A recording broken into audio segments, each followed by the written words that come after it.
ভর্তি, আর মানে কোনো একটা প্রাইমারি স্কুলের ফার্স্ট বয় স্কুলে মিনিমাম 22 বের হলো। তো আমার খুব ইচ্ছে যদি একবার হইতে পারতাম, একবার হইতে পারতাম। তা আমি বরাবরই অঙ্কে ভালো ছিলাম। তো ওই হিসেবে 10-এ ঢোকার পরে আমি একটু রিকোয়েস্ট করেছি। সাত্তার স্যার ছিল বাংলা পড়ায়, আমার এত আদর করতো, সবাই আদর করতো আমার, সন্তোষ স্যার অঙ্ক ইংরেজি পড়াইতো আমার। তো আমি বললাম যে আমি স্কুলের হোস্টেলে থাকবো। তো হোস্টেলে থাকতে হলে এই শর্ত মানতে হবে, এইগুলি করা যাবে না, ওগুলো সব মানে এটা কুমিল্লাতে? কুমিল্লাতে, হোমনা রামকৃষ্ণপুর। রাইট। তো রামকৃষ্ণপুর গ্রাম। তো ওইখানে আমি হোস্টেলে থাকলাম। তো আমার ইচ্ছা যে আমার একবার ফার্স্ট হইতে হবে, টেস্ট হোক টেস্ট হোক যে কোনো সময়। পারি নাই, পারি নাই। তো এরপর শেষ পর্যন্ত আমি 94 সালে মেট্রিক পরীক্ষা দিলাম। মেট্রিক পরীক্ষায় আমি আমার স্কুলে ফার্স্ট হয়েছি। স্কুল থেকে? স্কুল থেকে, আমার স্কুল থেকে আমি 798 পেলাম। আচ্ছা, তখন তো স্টার মার্কস। তখন আমি 5টা লেটার সহ আমি সায়েন্স থেকে? সায়েন্স থেকে। আচ্ছা। 5টা লেটার মার্কস। সায়েন্স থেকে কেন হইলাম এটার পিছনে দিয়ে হইলো যে আমার বড় ভাই যে ডাক্তার হতে পারে নাই, উনার ইচ্ছা যে আমার ডাক্তার বানাবে। তো এরপরে সিদ্ধান্তটা হয়তো এক সেন্সে ভালো হয়েছে, আরেক সেন্সে খারাপ হয়েছে। আমি আবার গ্রাম থেকে আসতে চাই না এইবার। আমার first boy 7, second boy, first boy ছিল 8 পর্যন্ত, 9 পর্যন্ত ছিল তফাজ্জল, আর 10-এ উঠা মহসিন হইল। মহসিন এখন চাকরি করে ডক্টর মুশারফ হোসেন কলেজে ফিজিক্সের টিচার। সে পরে জাহাঙ্গীরনগর ইউনিভার্সিটিতে পড়াশোনা করেছে। আর তফাজ্জল অ্যাকচুয়ালি কিছুই করতে পারে নাই।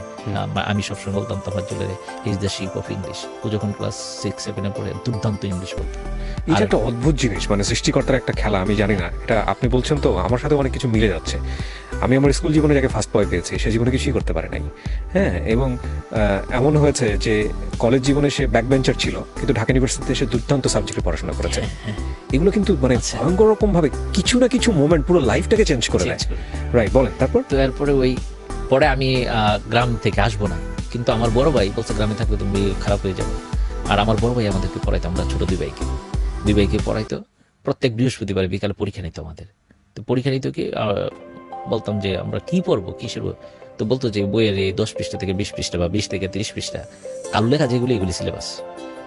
বইয়ের মধ্যে সবই তো কালো লেখা, এর মানে কোনো ধরাবাধা কোনো প্রশ্ন নাই, সব পড়তে হবে। তো এরপর আমার লেখা তখন একবারে বিশ্রী ছিল, আমি পড়তে পারতাম না। তো শুক্রবারে সকালে আবার খাতা দেখবে, তো আমার বলতো রিডিং পড়ো, রিডিং পড়লে নাম্বার দিবে, কিন্তু আমি রিডিং পড়তে পারতাম না। আচ্ছা, মানে এমন ছিল, আমার লেখা এত খারাপ ছিল। এটা কিন্তু 4, 5, 6 এর গল্প বলছি।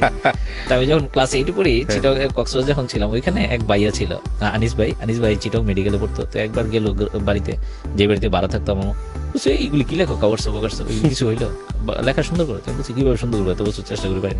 বলছে আজকে যাবা, স্কুল থেকে আসার সময় সবগুলি সাইনবোর্ড দেখে আসবা, আইসা চোখ বন্ধ করে 5 মিনিট চিন্তা করবা কোন জায়গায় কোন সাইনবোর্ড ছিল, এরপরে ওই অক্ষরগুলির মতো লেখার চেষ্টা করবা। And believe it, I have changed my handwriting within 7 days. এখন আমার লেখা অনেক সুন্দর, আমারটা নিজেরটাই নিজে বলছি, অনেক সুন্দর। ঠিক আছে। দাদা 92 সালে শহরে চলে আসে, আমি তো 94 মেট্রিক দিই, চলে আসলাম শহরে, শনি রাখড়ায় থাকি। তখন ঢাকা কলেজে ভর্তি পরীক্ষা ফর্ম কিনতে হলে 800 মার্কস লাগবে। আমি ফর্ম কিনতে পারলাম, নর্ডেমে আমি চান্স পাই। আচ্ছা, নর্ডেমে চান্স পাই নাই, আর ঢাকা কলেজে আমি ফর্মই কিনতে পারিনি। 800 মার্কস লাগতো তো ঢাকা কলেজে ফর্ম কিনতে। এরপরে আমার দাদা ঢাকা ছাড়া আমার পড়াতে বলছে, তুমি পড়তে গেলে ঢাকাই পড়তে হবে আমার সামনে থেকে। তো আমি ভর্তি হলাম কি সরকারি কলেজে ভর্তি করাইবে, কারণ বেসরকারি কলেজে পড়াইতে পারবে। ঠিক আছে, এত টাকা দিয়ে দাদা তখন মানে 1000-3 টাকা বেতন পেত। ঢাকা কলেজের ফর্ম কিনতে পারি নাই। তারপরে 2 দিন গিয়েছি, যারা ছিল ওইখানে ফর্ম বিক্রি করে, বলছি ভাই 2 নাম্বার কম, একটা ফর্ম দেন, চান্স পাইলেই তো ভর্তি করাবেন না। তো বলছে আমি গ্রামের যেহেতু শহরের রুলস রেগুলেশন বুঝি, তারপরে ওই যে বিচার মানে তালগাছটা আমার যদি একটু সুযোগ দেয়। আমি 2 দিন গিয়েছি পরপর, ভাই একটা ফর্ম। বলছে ফর্মটা নিয়ে তো আপনি পরীক্ষা দিলে আপনি ফার্স্ট হন এখানে, আপনি ভর্তি করাবেন না, কারণ আপনি তো ডিসকুয়ালিফাই, আপনার ওই নাম্বারটাই নাই। তো যা হোক, পরে আমি ওই শনি একটা দাদা থাকতো ওইখানে, দাদার সাথে থাকলাম, ওইখানে ভর্তি করাইলো আমাকে সোহরাওয়ার্দী কলেজ, পুরান ঢাকার শহীদ সোহরাওয়ার্দী কলেজ, লক্ষ্মীবাজার। তা আমার দাদা আমাকে 2 টাকা দিত। 2 টাকা মানে 1 টাকা আসার সময় শনি একটা থেকে যাত্রাবাড়ি, আর যাত্রাবাড়ি থেকে হেঁটে আসতাম আমি লক্ষ্মীবাজার। আবার যাওয়ার সময় লক্ষ্মীবাজার থেকে যাত্রাবাড়ি হেঁটে, এরপরে 1 টাকা দিয়ে শনি একটা 12 নম্বর বাসে আসা যাওয়া করতাম। তো দাদাকে অনেক রিকোয়েস্ট করলাম যে এখানে তো আমি কিছু কোলাতে পারছি না, ক্লাস হয় না, এখানে সরকারি কলেজ, আর তখন মারামারি হতো সরকারি কলেজে, মারামারি হতো, ক্লাস হয় না, আমরা গ্রামে ট্রান্সফার করে দেন, আমি ওইখানে চলে যাবো। বলছে না, এখানে সব ছাত্ররা পড়াশোনা করে ভালো করে। তো যখন উপায়নতা না দিতে পারতে, আমি বলছি একটা মানে নিচে একটা বুদ্ধি বের করলাম, যে বলি সব প্রাইভেট পড়তে হবে, তাহলে তো আর পড়াইতে পারবে না, আমি জানি যে পড়ানো সম্ভব। তো বলছে যে ঠিক আছে, সবগুলি 1 মাস করে প্রাইভেট করে সব শেষ করতে হবে। তো বলছি তো ঢাকা শহরে কেউ পড়ায় না, সারা বছর প্রাইভেট পড়াইতে হবে। বলছে তুমি 1 মাস করে পড়লে পড়ানো দেবে না।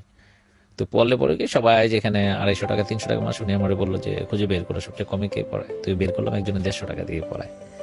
তা আমি একবারে শুরুতে বলছিলাম যে আমার জন্য কেউ পয়সা খরচ করে নাই, ওইটা আবার এখন ক্লারিফাই করি আসলেই খরচ করে নাই, কারণ ওটা তো আমার জীবনে কোনো কাজে লাগে নাই। তাই ওনারে গিয়ে রিকোয়েস্ট করলাম, স্যার আমি 150 টাকা দিব, উনি হিন্দু ভদ্রলোক ছিল, আমার আপনি একটু কষ্ট করে একটু বেশি পড়াই দিন, 1 মাসের চেয়ে একটু বেশি, 1 মাসের চেয়ে। বলছি এটা কেমন কথা, সবাই তো 8 মাস 10 মাস পরে 1 মাসে বেশি করে কি করবেন? বলছি যাই করে আমি পারি ম্যাথমেটিক্স, তারপরে একটু হেল্প করলাম। তো উনি কেমন জানি রাজি হলো, দুনিয়া কলেজের টিচার ছিল উনি। তো দুনিয়া কলেজের একজন টিচার আছে সমীর স্যার পরিসংখ্যানের, উনি হেল্প করলো, উনি আবার ওনারা বলে দিল যে একটু পড়াই দেন। তো এরপরে যাই হোক ওইখানে পড়লাম, তারপরে ফাইনাল পরীক্ষা আসলো, বাট আমার কনফিডেন্স লেভেল হাই ছিল না। মেট্রিক পরীক্ষার সময় যে হাই ছিল যে কিছু একটা করে ফেলবো এবার, তোফাজ্জল আর মহসিনকে বিট করবোই, এটা হয়ে গেল মেট্রিক পরীক্ষা। ইন্টারমিডিয়েট পরীক্ষা এসে ওই কনফিডেন্স লেভেল কিন্তু নিচে, এটা একটা বড় জিনিস, আপনি নিজেই বুঝবেন যে আসলে আপনি কি করতে পারেন কি করতে পারেন না। Right, nobody can say what you can do, Right. You have to decide by yourself.